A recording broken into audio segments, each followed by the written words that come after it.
de prensa, creo que sería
El tema, a mí me parece importante hablar de cuál es la situación de la economía española en estos momentos, porque es tal el pesimismo reinante que uno se pregunta si hay razones para seguirlo siendo tan pesimistas o no, y si la situación en la que estamos tiene alguna posibilidad de mejorar o no. Y que yo creo que sí. Yo he sido más pesimista que nadie a partir de 2007-2008, pero debo decir que las reformas que directa e indirectamente se han hecho básicamente por este gobierno, también algunas por parte del gobierno de Zapatero, aunque no funcionaran, pero empezó un camino de reforma en mayo de 2010, obligado por la Unión Europea, que es el antecedente de la enorme cantidad de reformas que ha hecho este gobierno, y que yo mismo tampoco estaba muy seguro de qué objetivo tenían ni si iban a funcionar. Hoy sí creo que a trancas y barrancas van a funcionar. Hasta el punto de que yo creo que cuando se mire dentro de unos años y se observe el año 2012, yo creo que habrá un gran parecido con otro año fundamental en la historia económica de España, que fue en 1959. En 1959 es el final del franquismo puro, del peronismo, del intervencionismo, del desarrollo industrial artificial. Termina cuando España se queda sin divisas, se devalúa, se liberaliza, hay ayuda exterior del Fondo Monetario y del Banco Mundial. Como consecuencia hay un enorme desempleo, como consecuencia de las medidas que hay que tomar, emigración, y solo a través de la inversión extranjera comienza a recuperarse la economía española, comienza un ciclo con distintas fases, pero que sigue hasta 1973. Yo creo que en 2007-2008 estalla el sistema anterior, el que de una manera o de otra comienza después de las revoluciones de los precios del petróleo. La acumulación de errores precipita en 2007-2008 el comienzo del de un ciclo descendente en todo el mundo y en España en particular, aunque no se quiso reconocer hasta prácticamente 2009-2010 la situación en la que nos encontrábamos. Y las decisiones, que repito, algunas se tomaron a partir de 2010, de mayo de 2010, por el gobierno de Rodríguez Zapatero, las auténticas decisiones para hacer frente a la situación económica, la crisis económica, las toma el actual gobierno. Y para hacer el símil con 1959, yo diría que la gran reforma es la reforma laboral, que es la que permite ganar competitividad a las empresas. Hoy una empresa que está en pérdidas o que tiene unas perspectivas desfavorables puede tomar decisiones que le permiten recuperar la competitividad. Es una auténtica reforma laboral para aquellas empresas que estén en pérdidas o en disminución de ventas. No así. Es una reforma que no va a funcionar una vez que la economía se estabilice y crezca, porque en ese caso se vuelve a aplicar, por así decirlo, la legislación anterior, que es exactamente igual de rígida que antes. Pero ahora es el momento de hacer unas reformas, y sorprendentemente una parte importantísima de las empresas están utilizando lo que permite la reforma laboral para hacer reformas en las empresas. Había que sanear el sistema financiero, reformar el sector público, reducir el déficit. Eso necesariamente tenía que traducirse en desempleo y en emigración. Y vamos a contar con ayuda exterior, y de hecho contamos con ayuda exterior exactamente igual que ocurrió en 1959.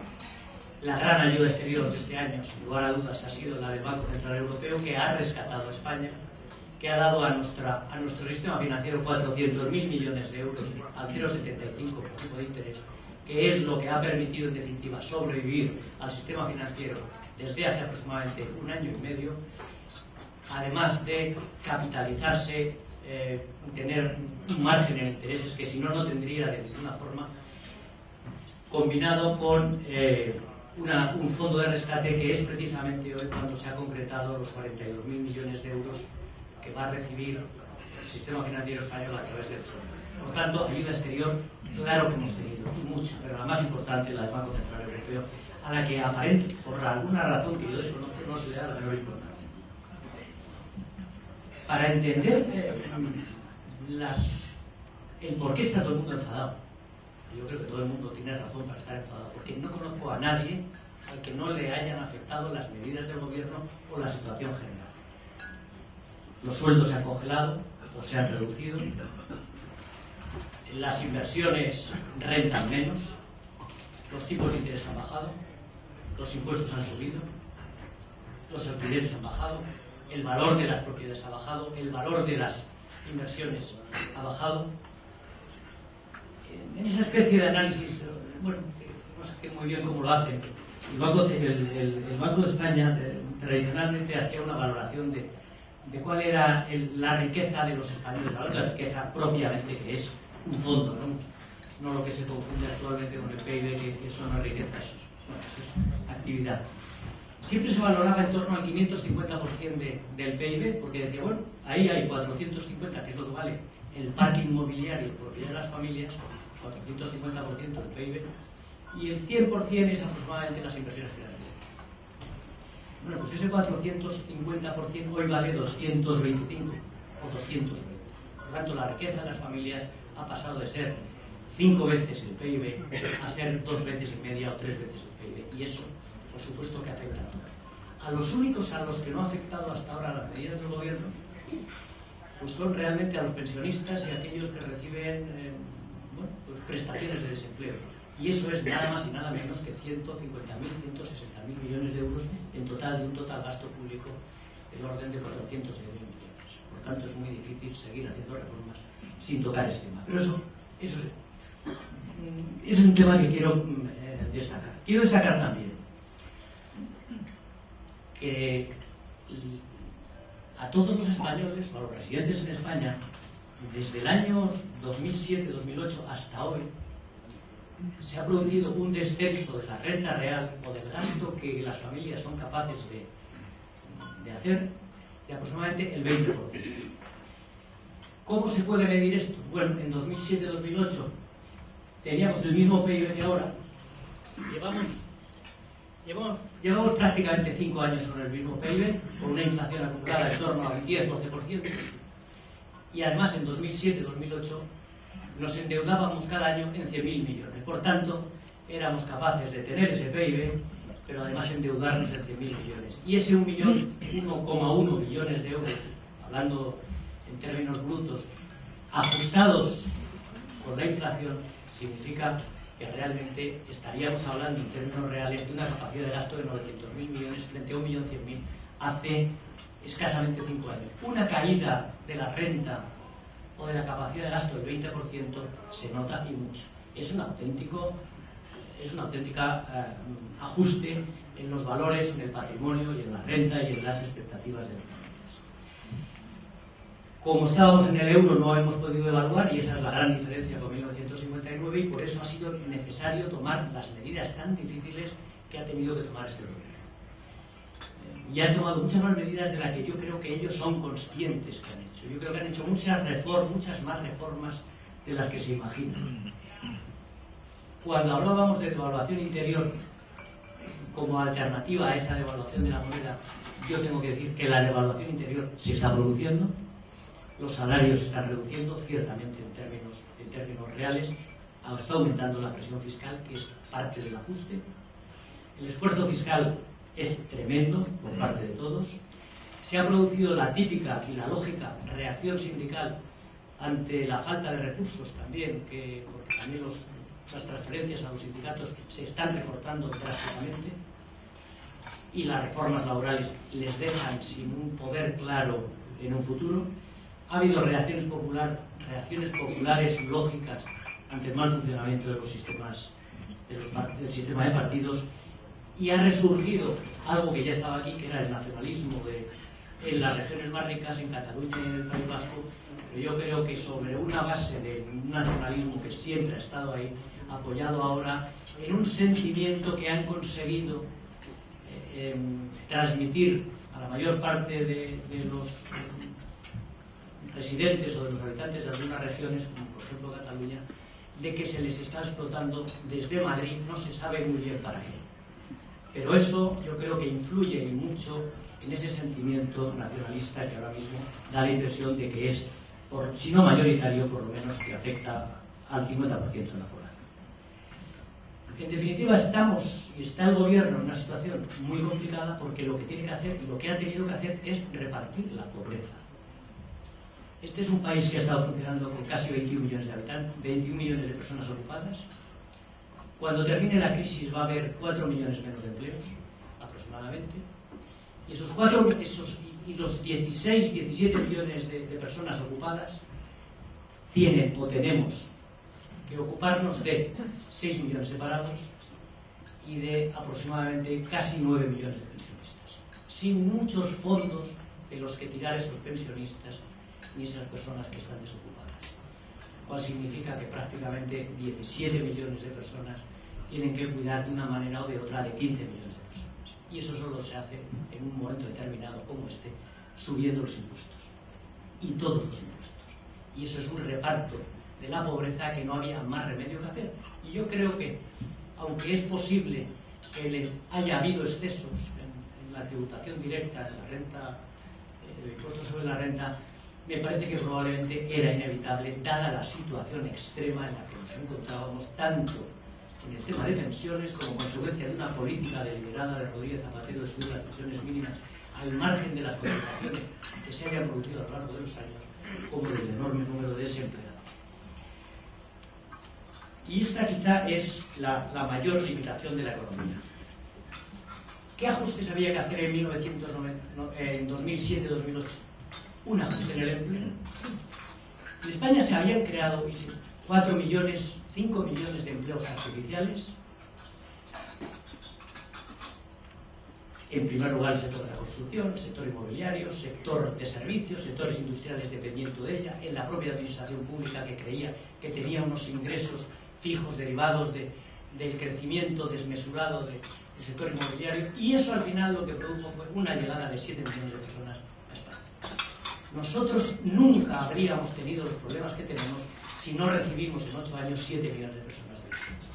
Este es un tema del que nadie tampoco quiere hablar, pero sin entender y sin partir del análisis de que en España aumenta la población el 18% en apenas 7 años, no es posible entender nada de la economía española. No es posible entender cómo podemos tener un 25, un 26% de desempleo y cómo probablemente, efectivamente, se va a ir en torno al 27%. Y cómo eso al final no afecta tanto a la estructura productiva como parecería. Estamos recuperando la estructura productiva que teníamos antes del comienzo de la burbuja, con aproximadamente quizá 1 millón o 2 millones más de empleo, pero no más. Y el resto, pues efectivamente tenemos un problema de población, que la única vía de ajuste a corto o medio plazo es la migración. Había que hacer un ajuste, por tanto, con esta política económica o con otra, había que hacer un ajuste en el empleo. En España sobraban, porque había una creación artificial de 4 millones de puestos. Y eso había que resolverlo. Por tanto, achacar o a la política de Zapatero o a la política de Rajoy el aumento del desempleo es absurdo. En cualquier caso, ese ajuste tenía que producirse y ya casi está terminado. Yo creo que probablemente tiene que descender todavía el empleo en torno a las 300.000 personas, pero no más. Por tanto, ahí podríamos llegar a una situación de equilibrio. Los otros sectores que había que equilibrar era el sector exterior, donde para mantener la actividad productiva en España cada año había que endeudarse cada vez más.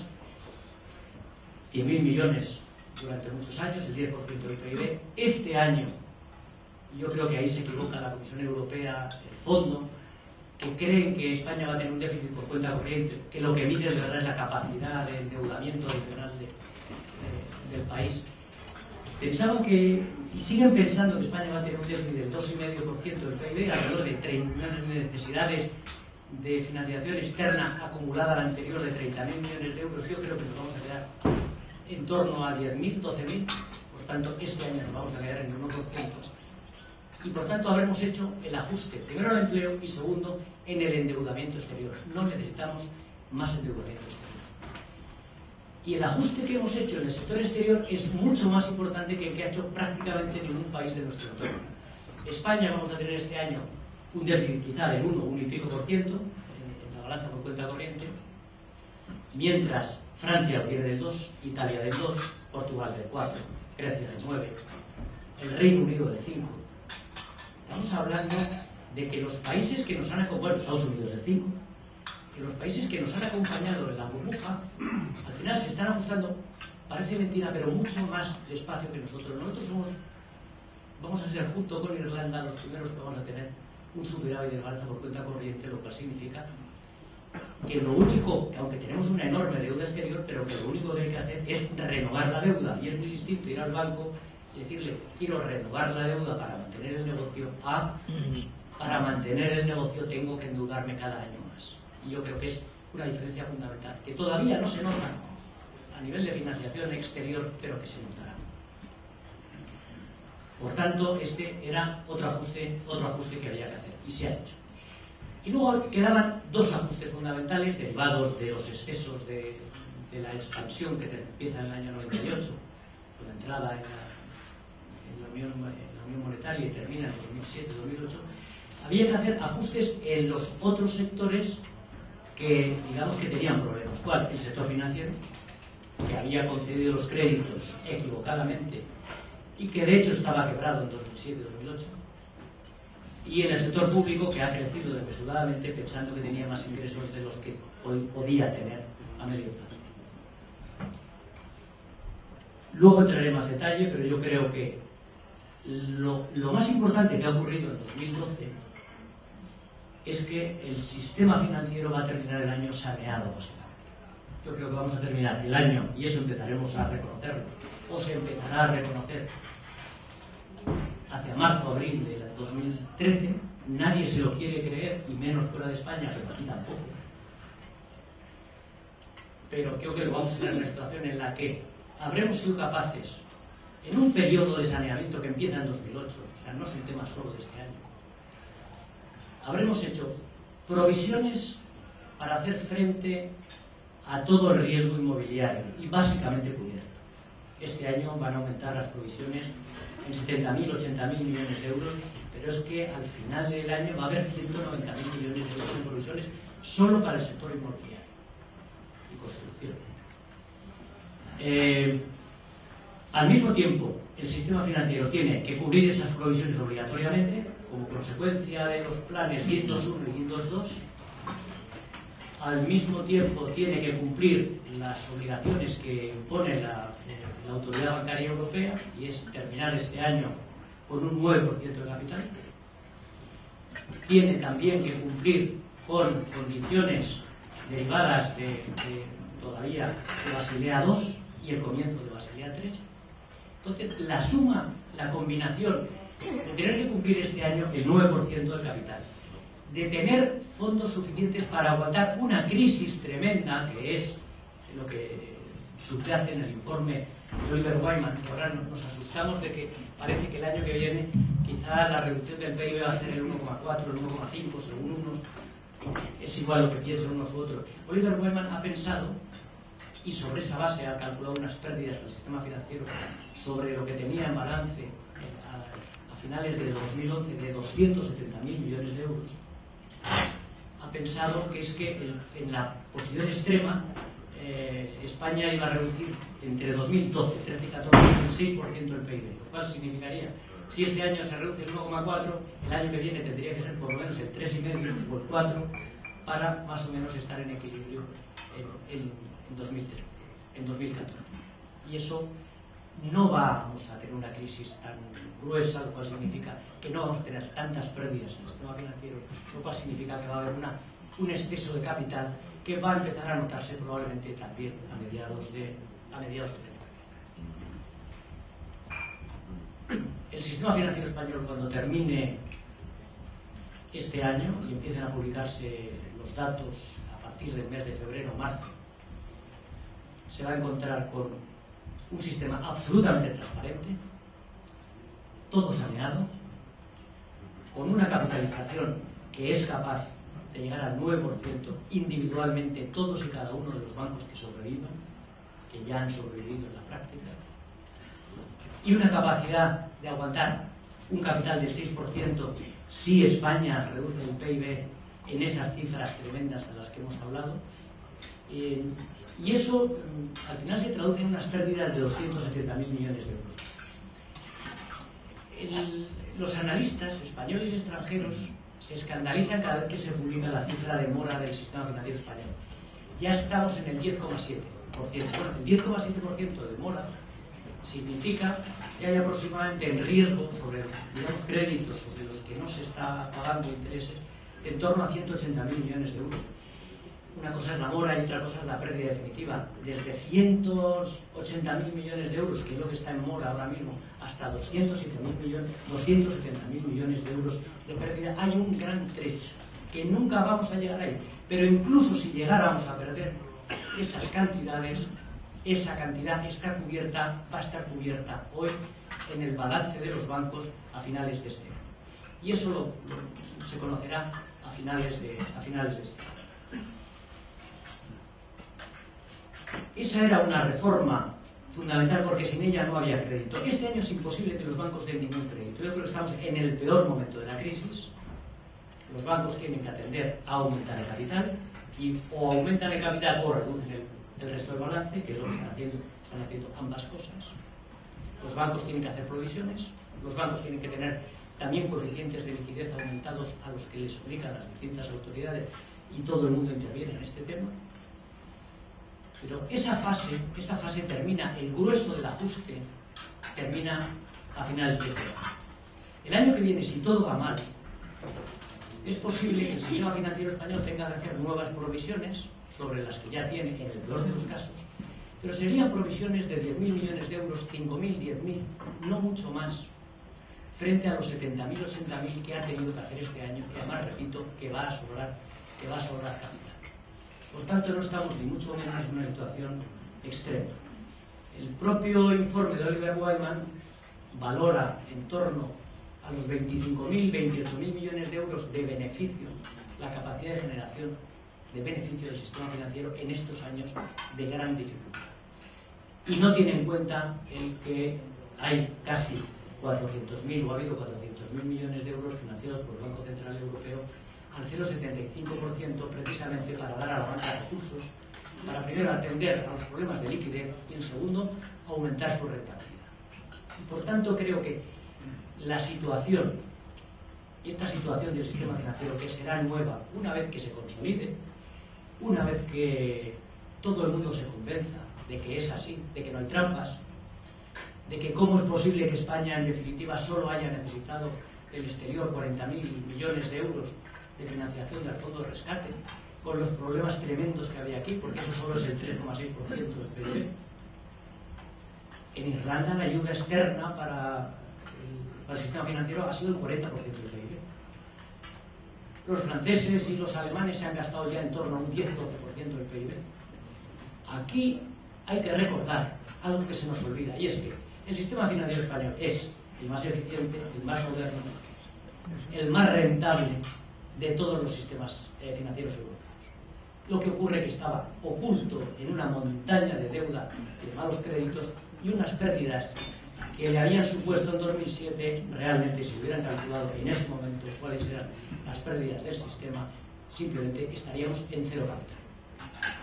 Pero a lo largo de estos 5 años, el sistema financiero, con la ayuda de todos, con la ayuda del Estado, pero tampoco tanta, ha sido capaz de generar 200.000 millones de euros en capital y reservas, con lo cual ese agujero básicamente se ha cubierto. Y por eso digo, yo creo que es la gran diferencia respecto a hace 6 meses, que no se sabíamos si éramos capaces o no, es la gran diferencia respecto a otras situaciones. Además de que seguimos viviendo en una economía de ciclos.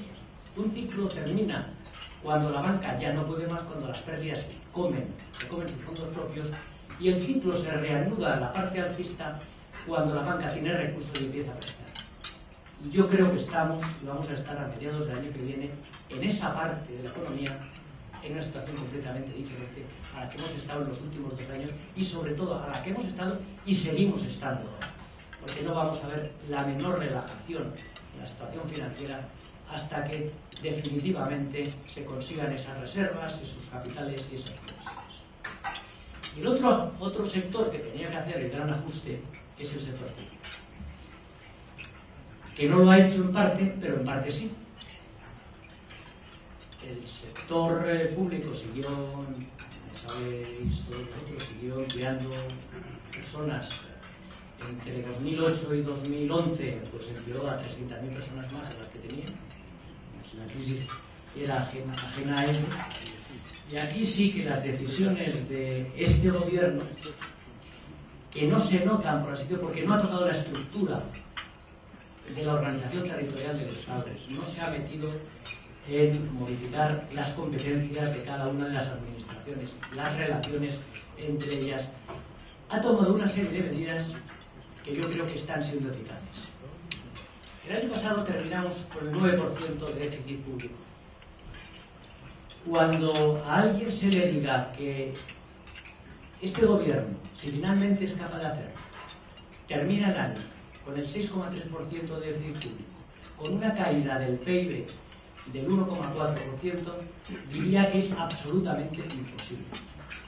Y yo creo que era un objetivo, inicialmente era más ambicioso todavía. Nadie creía en la Unión Europea que la actividad se iba a descender tanto, pero con un 1,5% de 1,4% de caída del PIB, pasar de un déficit del 9% al 3,6, al 5, al 6,3, les aseguro que no hay precedentes estadísticos, económicos, de ninguna economía, y menos de una cuya moneda no ha sido devaluada, que haya sido capaz de hacerlo. Yo a principios de año, hacia el mes de marzo, abril o mayo, no me creía que esto fuera a ser capaz, el gobierno fuera a ser capaz de hacer este ajuste, y finalmente yo creo que sí va a ser capaz, o si no, de quedarse muy cerca. ¿Cómo lo ha hecho? Bueno, es obvio que empezó aumentando todos los impuestos directos, es obvio sobre el ahorro, sobre las rentas, es obvio también que estuvieron proclamando durante meses, al margen de la campaña electoral, que yo creo que le deslegitimó durante mucho tiempo al gobierno para tomar otro tipo de medidas, que no quería tocar la imposición directa, en concreto el IVA. Si no se hubiera subido el IVA, si no se hubiera modificado qué artículos se someten a cada uno de los tipos impositivos del IVA, el superreducido, el reducido y el normal, no habríamos sido capaces de cumplir el objetivo de déficit. Yo creo hoy que los ingresos públicos van a estar bastante cerca a lo que el gobierno había previsto a principio de año, eso sí, subiendo mucho más los impuestos de lo que el propio gobierno creía que iba a ocurrir, incluso teniendo en cuenta la caída de actividad, incluso teniendo en cuenta que la seguridad social va mucho peor porque las pensiones han subido más. Falta por ver si hay dinero suficiente para subir las pensiones, el 2% adicional que falta para llegar a la inflación a finales del mes de noviembre. Yo creo que probablemente no se pueden subir todas las pensiones, pero una parte sí. Pero incluso con eso el Estado puede estar cumpliendo el déficit. Y las autonomías, bueno, yo creo que esa es la gran desconfianza de todo el mundo. Las autonomías tendrían que estar este año con un déficit máximo de 1,5% y dice, bueno, ¿y por qué van a cumplir? Bueno, pues van a cumplir porque es verdad que no ha habido ningún cambio estructural, pero también es verdad que primero el gobierno ha introducido una serie de mecanismos que han restringido la cantidad de fondos que reciben las autonomías, y lo ha restringido de verdad. Y en segundo lugar, las autonomías se han quedado sin crédito. En la medida en que se han quedado sin crédito, incluso para renovar créditos que no tenían ningún riesgo de ser impagados por una u otras autonomías, la mayor parte de ellas se han quedado sin ningún tipo de liquidez y no han tenido más remedio, o están teniendo más remedio que acudir al Estado para que sea el Estado el que salga al mercado y les financie y seguir pagando sus obligaciones normales, incluso sin déficit. Y por esa vía el control que ahora mismo tiene la Administración Central sobre las autonómicas es muy superior a lo que se pueda, a lo que podamos imaginar.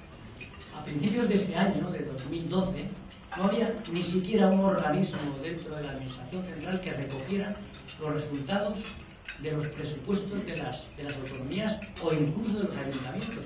Nunca, ninguna autonomía y la mayor parte de los ayuntamientos ha enviado los resultados de sus presupuestos a ninguna autoridad, porque todos ellos, y sobre todo las autonomías, decían que en la medida en que eran Estado no tenían por qué hacer esos envíos ni dar cuenta de qué es lo que hacían con los ingresos.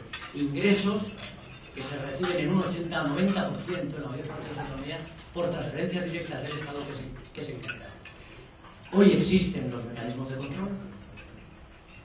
Hoy, a través del fondo de liquidez, de la situación de iliquidez en la que se tienen las autonomías, se puede controlar finalmente los gastos. Y yo creo que es posible que el conjunto de las autonomías esté en torno al 1,5%. Hoy, una de las instituciones más prestigiosas, FEDEA, decía que estarán en torno al 2%. Yo creo que no, yo creo que se puede cumplir. Y por tanto, los ayuntamientos estarán en el 0,3%. Por tanto, podemos estar cerca del 0,3%. ¿Qué importancia tiene? Pues yo creo que la importancia que tiene es que la suma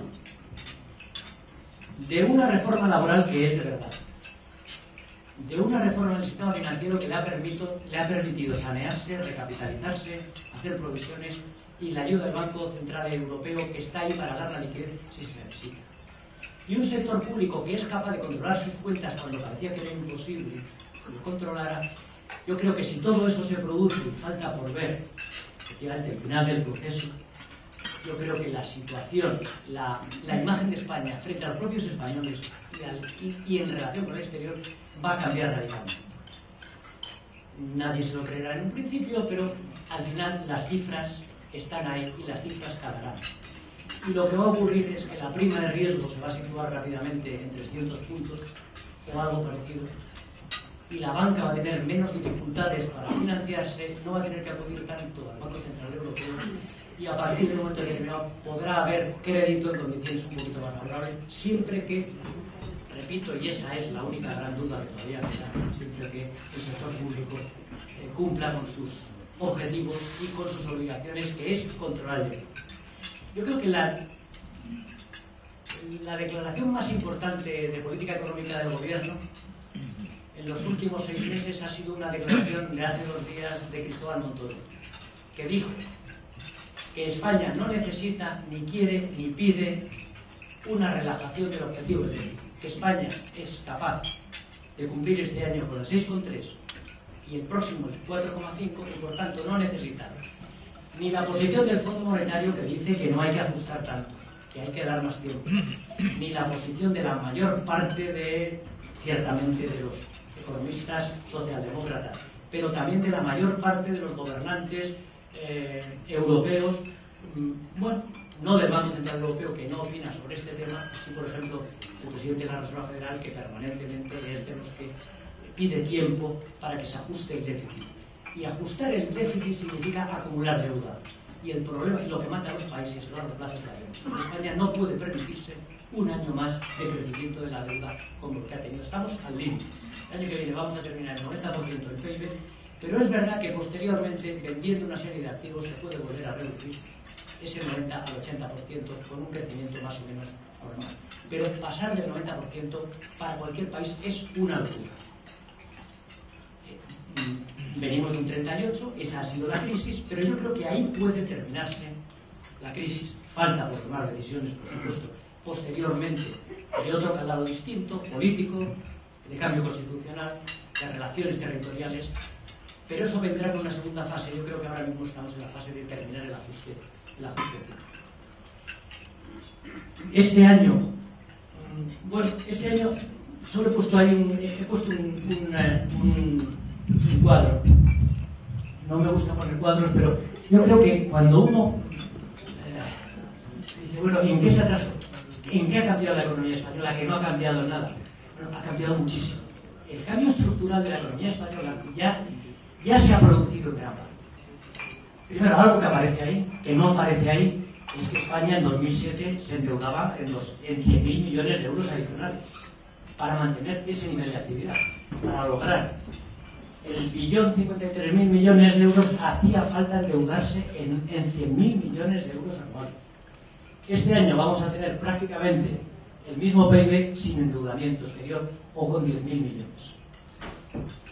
¿Qué otro cambio ha habido? El gasto en consumo de las familias pues no es muy diferente. Con la inflación incluso gastar es superior nominalmente. Las administraciones públicas hasta el año pasado no han hecho ningún ajuste, lo que les cuesta 212.223. Estos son los gastos de funcionamiento, lo que se dice gasto en consumo final de las administraciones públicas, eso es lo que les cuesta funcionar. Funcionarios, gastos de agua, de electricidad, de alquileres. Ahí no hay intereses, simplemente el gasto de funcionamiento. Les ha costado muchísimo, pero probablemente este año vamos a terminar en 209.000 millones. Y el gran cambio estructural se ha producido aquí, en lo que es formación bruta de capital, o sea, las inversiones del país, privadas y públicas, que hemos llegado a invertir 320.000 millones de euros y este año vamos a invertir 200.000. Y con 200.000 tenemos de sobra. Es más, yo creo que esta cifra se puede reducir sin ningún problema hasta los 160.000 o 170.000 millones de euros. Lo cual quiere decir muchas cosas. Quiere decir que probablemente las familias y las empresas van a tener dinero en parte para devolver deudas y en parte quizá para consumir un poco más. Y no se va a ver afectada la capacidad productiva porque tenemos inversiones hechas en todo. Las infraestructuras, las viviendas, la tecnología. Tenemos muchas empresas muy modernizadas que no necesitan hacer una inversión tan exagerada como en otros años. Y por tanto aquí tenemos un margen. Y ese ajuste ya se ha producido de 326.000 a 200.000 millones. Produciendo lo mismo significa que efectivamente no era tan imprescindible o no es imprescindible en este momento. Y el otro gran cambio se ha producido aquí. Exportábamos 250.000, 280.000 millones de euros. Este año vamos a exportar 340.000. Y eso es un cambio estructural. En un momento con la economía, parte de la economía desarrollada, sobre todo la gente con la que nosotros comerciamos más que toda Europa, en una situación de crisis y de estancamiento, que sigamos siendo capaces de aumentar las exportaciones, pues es muy sorprendente. Las importaciones en términos nominales son más o menos lo mismo, pero eso es un cambio estructural.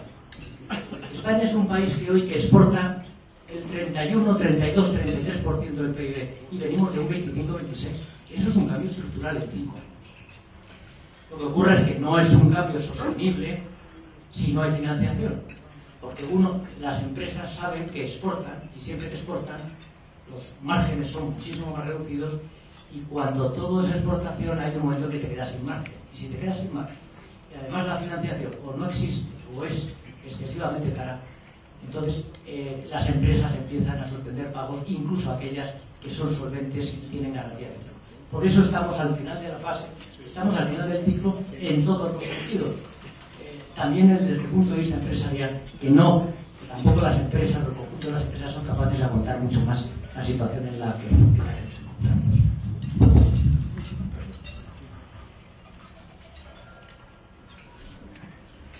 Este año, para poner en perspectiva la situación del sector público, vuelvo al sector público un momento,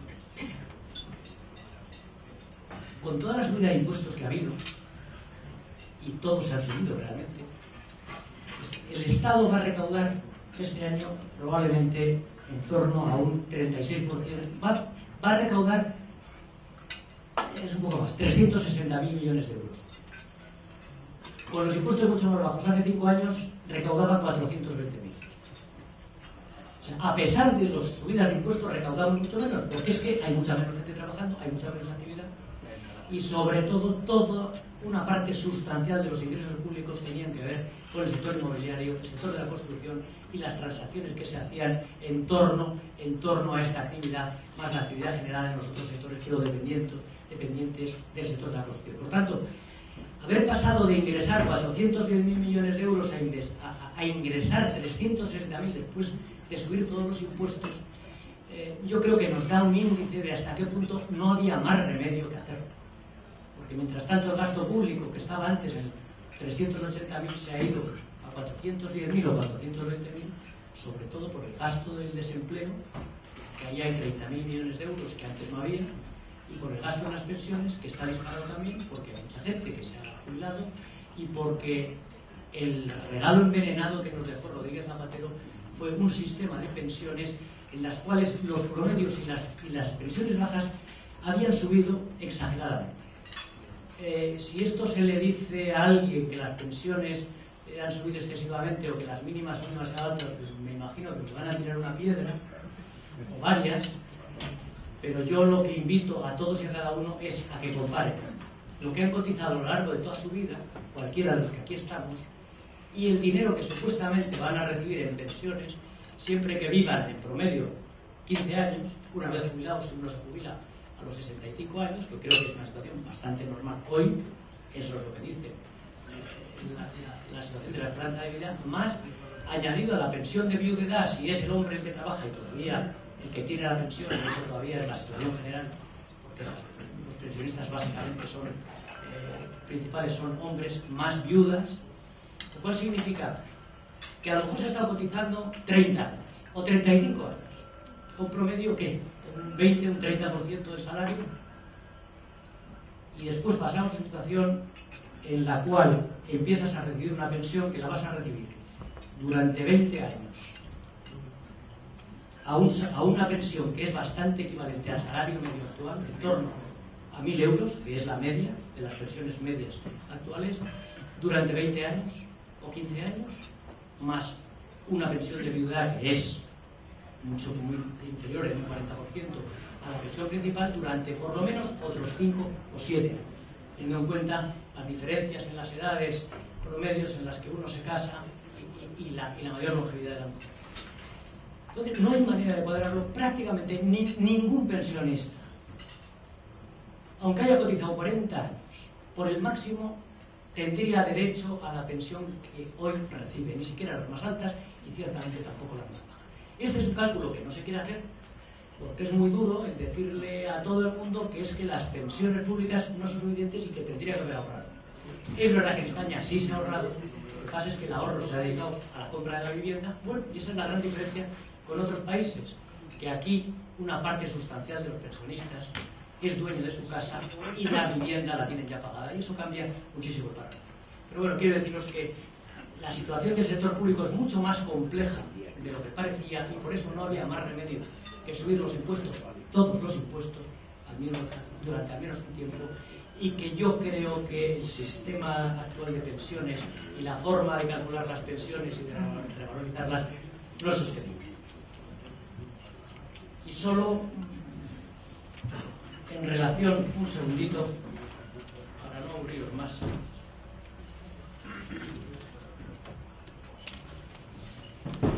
Me voy a situar en el año que viene, en 2013. Este año es posible que terminemos en eso, en menos 1,4%. Se discute sobre si el año que viene el gobierno dice que vamos a descender el 0,5%. El Fondo Monetario, la OCDE dicen que menos el 1,5%. ¿Dónde está la diferencia? Bueno, pues por eso he puesto también este cuadro. La diferencia está aquí. El gobierno dice que el año que viene la formación bruta de capital se va a descender un 2%. Eso significa una afección relativamente baja para el PIB. Mientras que los organismos internacionales dicen no, va a descender en torno a un 8 o un 10%. Un 8 o un 10% aquí significa una caída del PIB de un punto adicional y por tanto es el 1,5. Esa es la diferencia.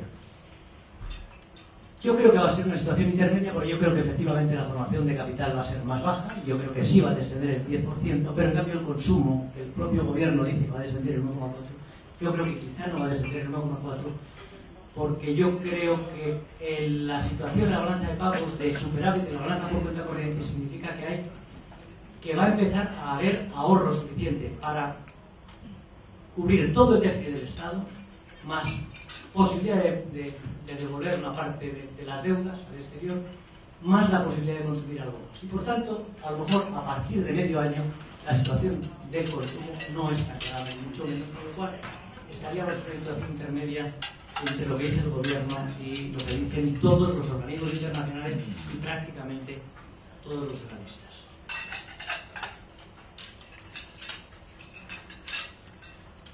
Otro problema, y con eso voy a terminar, con dos temas. Un problema que ha surgido, que nadie esperaba que se planteara con la violencia que lo ha hecho, es el impulso separatista por parte de Convergencia y Unión y de una mayoría importante de la población, o una parte sustancial de la población residente en Cataluña en relación con España, que se sienten explotados, por lo menos una parte de los votantes de estos partidos, a la izquierda, al centro o a la derecha, se sienten explotados por un sistema que creen que recauda demasiado y que ellos transfieren demasiado para ayudas a terceros, en definitiva al Estado y en definitiva a Madrid. Yo creo que eso ha hecho la situación fiscal y el desempleo, la subida de impuestos, las perspectivas tremendas, el desprestigio de España como país, el desprestigio del sector público, el desprestigio de los partidos. Yo creo que a lo que ha llevado es a que quizá entre 10 y 15 puntos más de los que habitualmente apoyan los partidos nacionalistas en Cataluña hayan pasado a ser cerca del 50%. Pero yo creo que tiene que ver en gran parte con la situación económica. Y que si España es capaz de hacer los ajustes, de demostrar que es solvente, de recuperar el crédito internacional y el propio crédito interno, porque nosotros mismos nos volvemos a creer a nuestro país, antes de hacer incluso ningún tipo de reforma más profunda o reforma constitucional, yo creo que esta sensación de que España es un país fracasado podría atenuarse o desaparecer, y en cambio analizar cuál es la auténtica situación de la economía catalana, que es muchísimo peor que la del resto de España, porque tiene una estructura productiva muy antigua, muy mala, no han sido capaces de modernizarse, el tamaño de las empresas no es capaz de soportar la competencia exterior, ni siquiera competencia del resto de España. E igual que el País Vasco y Navarro se ha modernizado industrialmente, Cataluña no lo ha hecho ni mucho menos. Y yo creo que eso va a pesar. Pero quizá lo que habría que hacer es hablar nuevamente de otro tema del que tampoco aquí queremos hablar, o que los economistas españoles desprecian, y es que la auténtica diferencia que ha puesto otra vez de manifiesto esta crisis es que lo que hay en España es un problema entre el norte y el sur. Que los catalanes, por supuesto, y los residentes en Cataluña pagan una parte de esa diferencia. El resto se paga por Madrid y el resto de una parte se paga por Baleares. Una cifra o tres cifras. En Andalucía, de personas en edad de trabajar, entre 16 años y los 64, trabajan en la actualidad 38 personas. En Cataluña trabajan 51 y en Madrid trabajan 58. Sin embargo, cuando uno va a ver los ingresos fiscales de la Junta de Andalucía, resulta que van a ser del orden este año de 20.000 millones, en Madrid van a ser 16.000 y en Cataluña del orden de 15.000. Con prácticamente 20 puntos más de trabajo aquí que en Andalucía, hay una diferencia de 5.000 millones en ingresos netos. Es obvio que hay una enorme transferencia de recursos del norte al sur, porque no solo es Andalucía, lo que es Castilla-La Mancha, Murcia otra vez, una parte incluso de la Comunidad Valenciana, Extremadura, Canarias, el norte y el sur. Tenemos el mismo problema que tienen los italianos, que lo reconocen abiertamente, y ahí también ha dado origen a un partido que también quería la separación, también del norte de Italia, del sur. Aquí tenemos ese problema. Tenemos un problema porque no ha habido emigración desde los centros de trabajo que lo demandaban en el centro y el norte de España en los últimos 30 años, y la demanda de trabajo se ha cubierto con inmigración. Y de Andalucía, pues nuevamente por poner el ejemplo de Andalucía, pero es extensible a otras regiones, en Andalucía no ha emigrado nadie, a pesar de que tiene ahora mismo ya un paro del 35%, y que, repito, solo trabajan 38 personas de cada 100 en edad. ¿Qué es lo que ocurre?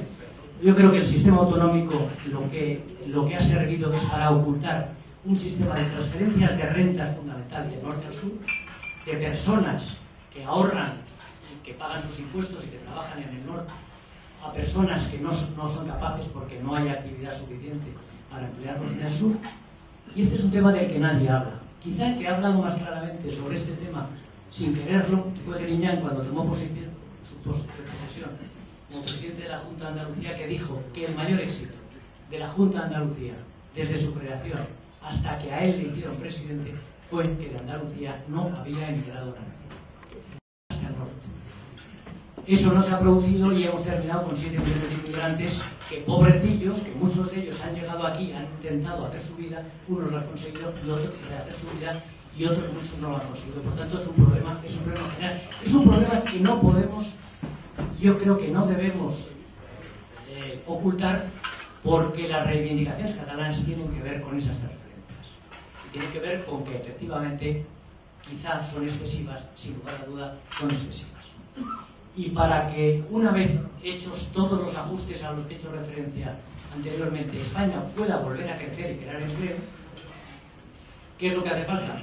Porque el empleo, bueno, primero todos estos ajustes, que yo entiendo que a lo largo del año que viene estarán todos completados, y en segundo lugar, que creen empleo las empresas. Y finalmente, echamos la vista atrás, desde el año 78, desde el año 75, que empieza la crisis del petróleo, 73, hasta el 2011, el empleo en España se ha creado en el sector de la construcción, bueno, la construcción ya se ha creado y se ha destruido, sector de la construcción y el sector público. 2/3 partes del empleo neto creado en España en 30 y tantos años han sido en estos dos sectores, que no van a volver a crear empleo en los próximos 5 o 10 años. Por tanto, ¿quién va a crear empleo? Pues lo van a crear aquellas empresas que sean competitivas, que tengan un empresario que decida dónde invertir porque hay una oportunidad, un empresario que tenga capital, que no tiene, porque ese es el problema que tiene ahora mismo en España, porque todo el mundo está endeudado, unos créditos que sí vamos a poder tener y una mano de obra preparada y a un coste adecuado que también lo vamos a poder tener. Lo cual significa que probablemente lo que falta de encajar en la ecuación para que España pueda volver a desarrollarse y en un momento determinado incluso crear empleo es la inversión exterior. Sin inversión exterior no vamos a ser capaces de salir adelante porque estamos muy endeudados. Pero si se hacen los ajustes, se terminan y hay inversión exterior, y la inversión exterior vendrá cuando los ajustes estén terminados y haya seguridad jurídica, España podrá volver a crecer de una forma nueva, basada en la exportación, siendo un país mucho más pobre de lo que hemos sido, pero capaces de mantener la estabilidad en el empleo que quede. Y emigración habrá, inevitablemente. Este año probablemente la emigración neta será de en torno entre 150.000 y 200.000 personas, pero el año que viene lo lógico es que sea de 400.000. Y al otro año, pues probablemente en torno a entre otras 200 y 400.000. Y esa va a ser la vía de ajuste del enorme desempleo que tenemos. No la creación de empleo neto, pero sí la salida de una parte fundamental de los desempleados, que muchos de ellos son españoles y otra parte son inmigrantes de origen. Bueno, yo creo que la buena noticia es que estamos al final del ciclo, desde mi punto de vista, a punto de empezar el siguiente, y que hay mecanismos de ajuste, que a unos les gustarán más o a otros les gustarán menos, pero que el mecanismo de ajuste para el futuro es la inversión exterior y la migración. Muchas gracias.